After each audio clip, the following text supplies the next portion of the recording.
Old money doesn't look rich, not in the way most people expect. There are no loud signals, no urgency to be seen, no need to confirm status to strangers. Because when wealth has existed for generations, it stops being something you display and becomes something you assume. It's already understood. That changes behavior in subtle ways. Conversations feel quieter. Choices feel less performative. There's no pressure to impress because there's nothing to prove. Identity isn't built around money. It exists independently of it. And that's what makes it difficult to replicate.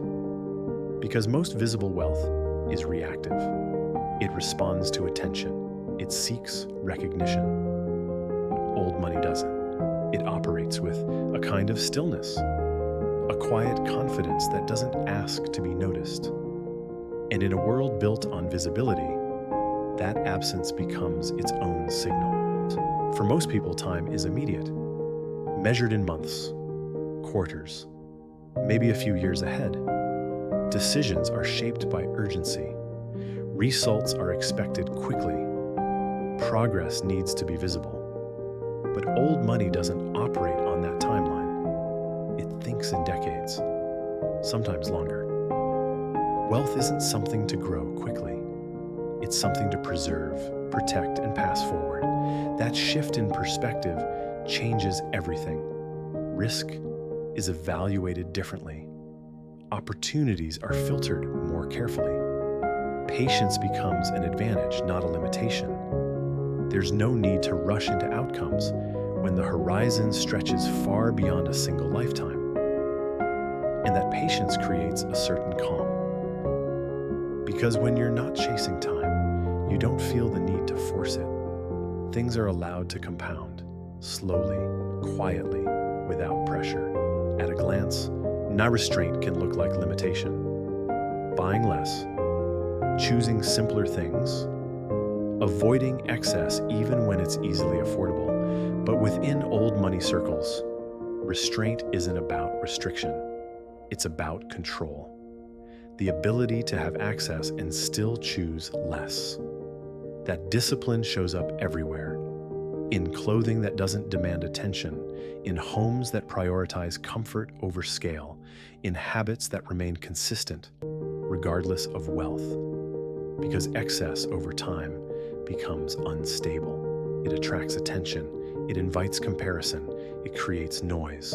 And old money avoids noise, not out of modesty, but out of awareness.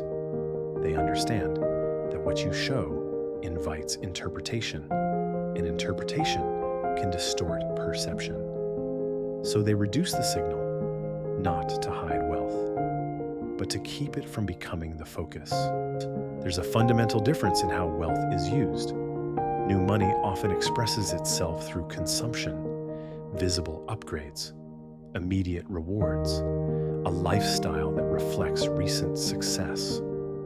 Old money approaches it differently. It prioritizes preservation. Spending is measured, not avoided but considered. Assets are chosen with longevity in mind. Land, businesses, investments that hold value across time.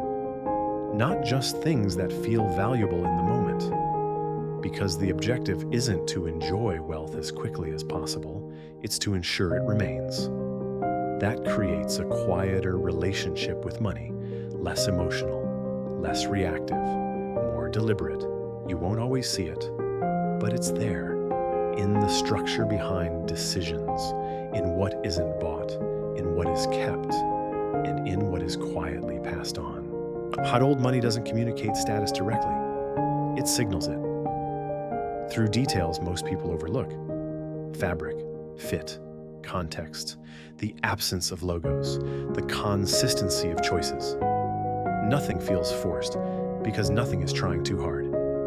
It's a language built on recognition, not explanation. If you understand it, it's obvious. If you don't, it passes unnoticed. And that's intentional. Because obvious wealth invites attention. Subtle wealth filters it.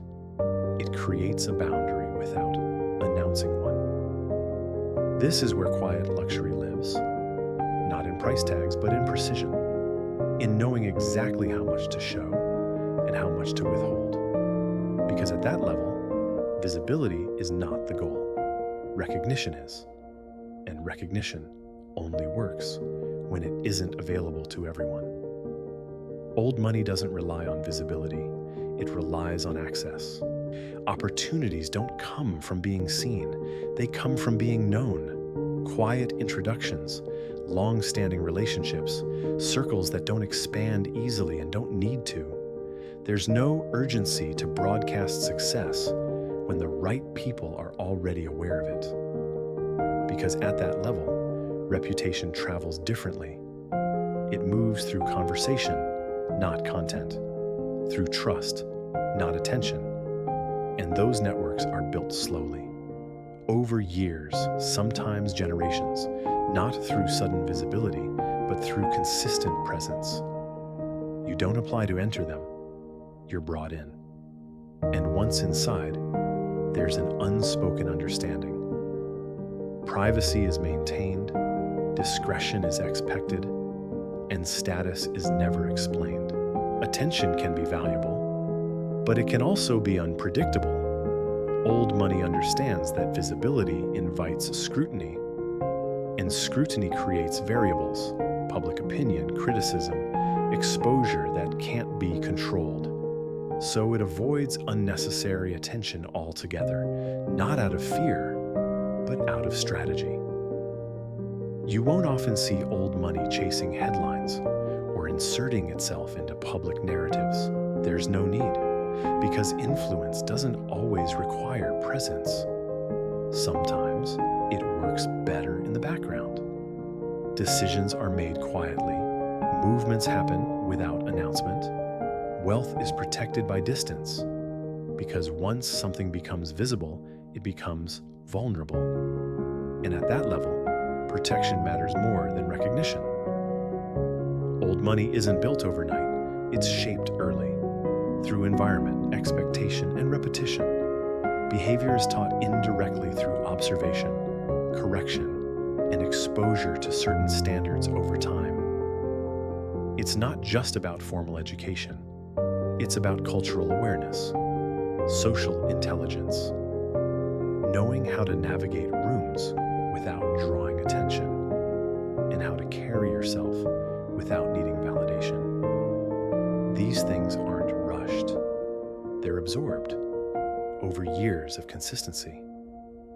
That's why the difference feels subtle but noticeable. It's not about what's learned. It's about how early it becomes instinct. Because when behavior is ingrained, it doesn't need to be performed. It simply shows up naturally. Old money doesn't chase intensity. It values stability, consistency in lifestyle, predictability in decisions, a preference for systems that hold rather than ones that fluctuate. Because over time, volatility creates risk. And risk, when unnecessary, is avoided. This doesn't mean avoiding growth. It means avoiding instability. There's less interest in extremes, fewer sudden shifts, more emphasis on maintaining what already works. Because excitement is temporary, stability compounds. And when wealth is measured across generations, the goal isn't to accelerate, it's to endure. That's why things may appear slower, less reactive, less dramatic. But underneath that calm, there's structure. And that structure is what keeps everything intact. Perhaps the most defining difference is this. Old money doesn't rely on wealth to define identity. It exists alongside it. There's a separation between who someone is and what they have. Money is present, but it's not the center of expression. It doesn't shape personality. It doesn't dictate behavior. Because when something has always been there, it stops feeling like an achievement. It becomes normal.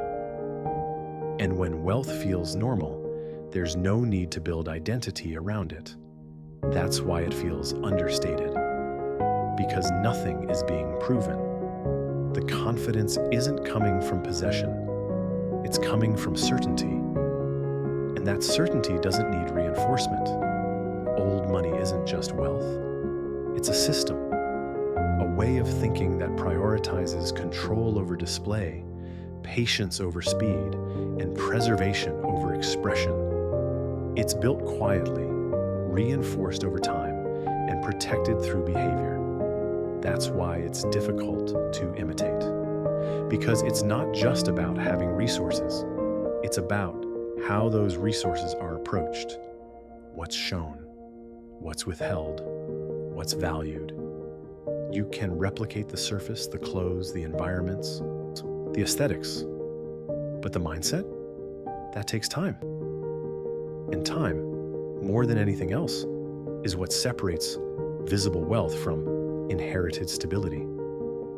Subscribe for more explorations into quiet luxury, hidden systems, and the subtle behaviors shaping wealth, power, and modern identity behind the scenes.